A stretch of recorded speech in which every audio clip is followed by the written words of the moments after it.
Orange Sénégal, les tarifs de la colère. Bonsoir à toutes et à tous. Ce soir, nous parlons d'un sujet qui brûle les lèvres et les porte-monnaies. Le prix de l'accès à Internet et au téléphone au Sénégal et la responsabilité d'un acteur majeur sur lequel tous les projecteurs doivent rester braqués. Orange Sénégal. Aujourd'hui, beaucoup de Sénégalais se sentent pris en étau. D'un côté, une économie qui demande de plus en plus de connexions pour travailler, apprendre, entreprendre. De l'autre, des tarifs qui restent élevés ou des offres qui ne correspondent pas au pouvoir d'achat. Nous allons dérouler ce soir un constat précis, des chiffres, des témoignages, une comparaison internationale, une analyse économique et surtout des propositions concrètes.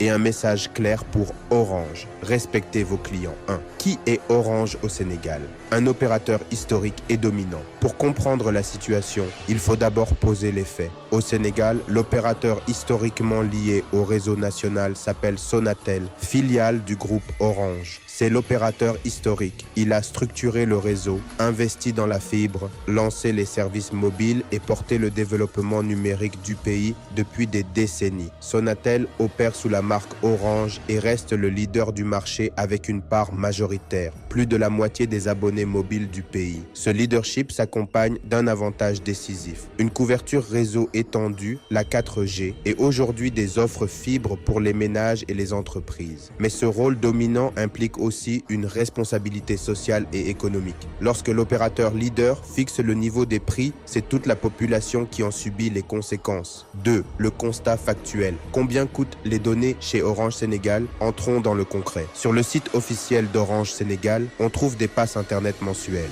Par exemple, un pass 30 gigaoctets est proposé à 10 000 francs CFA par mois et des passes 60 Go à 11 000 XOF avec d'autres déclinaisons. Pour qui convertit en euros, 10 000 XOF est approximativement 15,24 euros. La parité CFA euro est fixe. 1 euro équivaut à 655,957 XOF. Autrement dit, 30 gigaoctets coûtent environ 15 euros par mois chez l'opérateur leader. Ces tarifs peuvent sembler raisonnables au premier abord, mais c'est une lecture incomplète. Il faut ajouter 2 éléments essentiels. Le pouvoir d'achat réel des ménages sénégalais, le salaire moyen, le coût de la vie, la qualité de service, débit réel, couverture en zone rurale, stabilité. Nous y revenons. Pouvoir de marché. Quand un opérateur est leader, il peut orienter les niveaux de prix. La concurrence peut être insuffisante pour tirer les prix vers le bas. Le Sénégal a des concurrents, Free, Expresso, etc. Mais la part de marché d'Orange reste dominante. Modèles commerciaux. Certains forfaits destinés aux entreprises ou aux clients haut de gamme subventionnent d'autres services, ce qui complique la lecture des prix grand public. Par ailleurs, la segmentation des passes, packs journaliers, hebdomadaires, réservés à Orange Money ou à l'app Maxit, rend l'offre confuse et limite la transparence. Coûts cachés et conversion. Les tarifs en XOF semblent peut-être faibles rapportés au nombre, mais convertis en euros, ils révèlent l'écart. 10 000 XOF équivaut à environ 15,24 euros.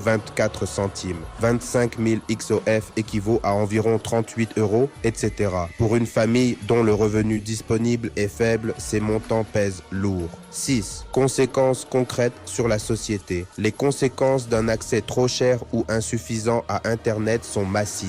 Éducation. Les étudiants sont pénalisés, n'ont pas accès aux ressources numériques, aux cours en ligne ou aux révisions vidéo. L'écart numérique s'élargit. Entrepreneuriat. Les très petites entreprises et indépendants qui pourraient utiliser Internet pour vendre, réseaux sociaux, marketplace, sont limités par le coût. Inclusion numérique. Les femmes en milieu rural, les jeunes des quartiers périphériques restent exclus d'un vrai accès. Démocratie et information. Un Internet cher limite l'accès à l'information, au débat et à la participation civique. Bref, payer plus pour moins, c'est freiner le développement. 7. Les solutions déjà disponibles et pourquoi elles ne suffisent pas. On entend souvent, il existe d'autres options. MVNO, promotion, pack touristique, ESIM, Wi-Fi public. C'est vrai, mais les MVNO et offres low cost ne couvrent pas toujours tout le territoire. et leur service peut être captif d'un réseau principal. Les promotions temporaires sont utiles, mais elles ne remplacent pas une politique tarifaire durable et accessible. Les hotspots publics existent dans les villes, mais ils ne répondent pas aux besoins d'une connexion mobile sûre pour travailler partout. L'utilisation de cartes SIM achetées en Europe, par exemple pour des visiteurs, reste une solution ponctuelle, non viable pour la majorité qui vit au Sénégal. En bref, des rustines existent, mais elles ne remplacent pas une politique tarifaire adaptée à la réalité socio-économique du pays. 8. Que devrait faire Orange ? Proposition concrète. Si Orange veut réellement respecter ses clients et jouer un rôle constructif dans le développement numérique du Sénégal, voici des mesures claires et mesurables. A. Rendre l'offre plus transparente et simple. Un forfait de base national clair. Par exemple 50 gigaoctets à prix social, tarif plafonné, accessible via Orange Money. Des offres familiales, partagées entre membres d'un même foyer pour diminuer le coût par utilisateur. B. Tarification progressive liée au pouvoir d'achat. Introduire des forfaits sociaux pour étudiants, petites entreprises et travailleurs informels. Proposer des tarifs régionaux, zones rurales à tarifs réduits ou programmes subventionnés en collaboration avec l'État. C. Investir dans la qualité et la couverture. Pas seulement dans le marketing, prouver publiquement les investissements pour les zones rurales avec chronogramme et indicateurs de performance, débit réel, taux de couverture. Publier des rapports de qualité de service trimestriels.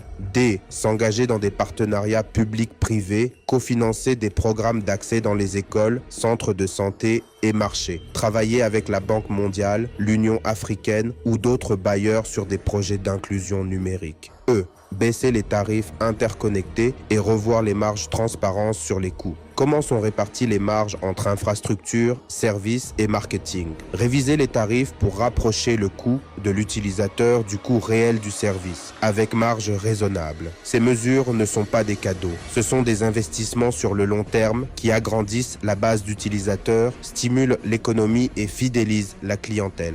9. Que peuvent faire les citoyens et les pouvoirs publics? La responsabilité n'est pas seulement du côté d'Orange. Voici ce que peuvent faire les citoyens et l'État, les consommateurs. S'organiser, associations d'usagers, pétitions, recours auprès des autorités de régulation, l'ARTP, autorité de régulation des télécommunications et des postes, les journalistes et médias, poursuivre les enquêtes, publier des comparatifs transparents et pousser la mise en concurrence sur l'argument du prix et de la qualité. L'État et la régulation, surveiller la politique tarifaire, imposer la transparence sur la qualité de service, encourager l'arrivée d'autres acteurs ou faciliter l'émergence de MVNO sérieux. Les entreprises locales, mettre en place des solutions